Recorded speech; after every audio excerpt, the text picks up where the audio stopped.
Alright guys, just a quick reminder to make sure you grease those caster tires if you have any on your mower. It's usually zero turns or walk behinds. Make sure you grease them. Grease them here and then grease them down here where the grease point is. Where is it? Can't see it from here. Oh, it's on the other side.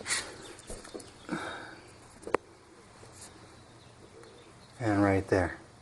So this is a big one right here, because if this wheel gets dried out, it's just going to stop spinning.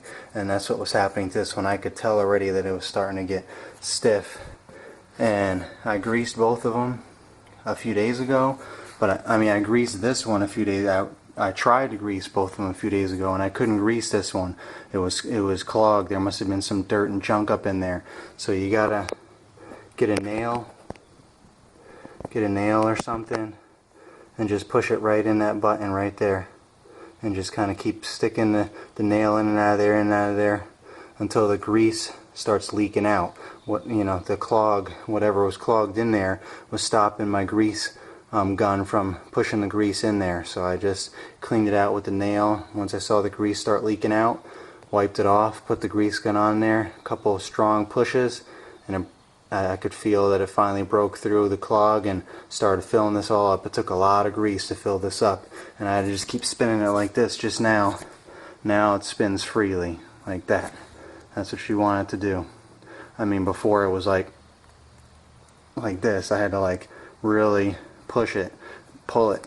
Now good to go. And after you grease it, you want to do this to make sure that the grease is spread out evenly throughout everything. So this one was already good to go, because I did that the other day. Look at that one spin.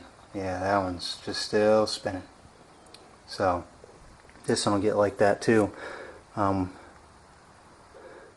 as I keep using it and keep spinning it, and the grease keeps loosening up and all this heat. But make sure you do that, guys. If you haven't already, make sure you do that. You got to do it a couple of times a year depending on how many yards you're mowing. But that's a big one, because you're going to end up messing up the inside of the wheel there, and you can also the wheel will start dragging, and you'll actually make big dig marks, like streaks, where you actually rip up the grass and just leave it all dirt and muddy, and you don't want that in a customer's yard. So plus you can also damage your equipment, like I said. So it's been getting dry out there. I have some yards with a lot of leaves still that I usually hit every time and mulch them up, some of my bi-weeklies, and all that dust and dirt and weeds gets kind of chewed up, and it gets all stuck all up in here. You can, it just gets all in here, and you got to clean it all out and just stay on top of it all and make sure you grease these areas. Those are probably the most important things to grease on a big mower like this anyway, aside from your oil change and cleaning your filters and everything, your air filters on your engine. But this will mess you up, your mower up, and your yards up. So make sure you do that, guys. Have a good one. Also make sure you check your tire pressure, guys. Your drive tires are only meant to be at a certain PSI, just like your truck tires or any other tubeless tires. You gotta make sure that you read the manual. Whatever's on the side is the max PSI. That's not what you can run it at in most cases. So if you fill your drive tires up too much, then they're hard as a rock, and they actually dig more ruts in the turf, and they don't absorb the shock as much, and it's just a totally different feel, and you don't get as good of a quality cut.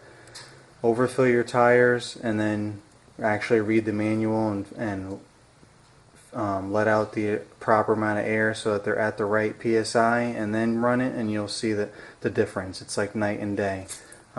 Again, a lot of this is trial and error, so those of you that have walk behinds, this is what really pertains to you. But if you don't know any better, because you've just gotten a walk behind, you've never had one before, just make sure you read the manual if there is a manual. Look online if you got it used and you didn't come with the manual, or go to a dealer, ask them for a manual, or just ask them what they recommend for the size tires you have, or just let some air out little by little and see what the difference is. Check the measurement of your deck height, so that it's supposed to be at the height that it's at. That also means your tires are improperly filled up, or that they're properly filled up. So just some more words of advice from one rookie to another. Make sure all your tires are good. Grease your caster tires in the front. Make sure your pressure on your drive tires is at the right level so that you get full traction on the tires. So this is a properly filled drive tire right here and what it should look like.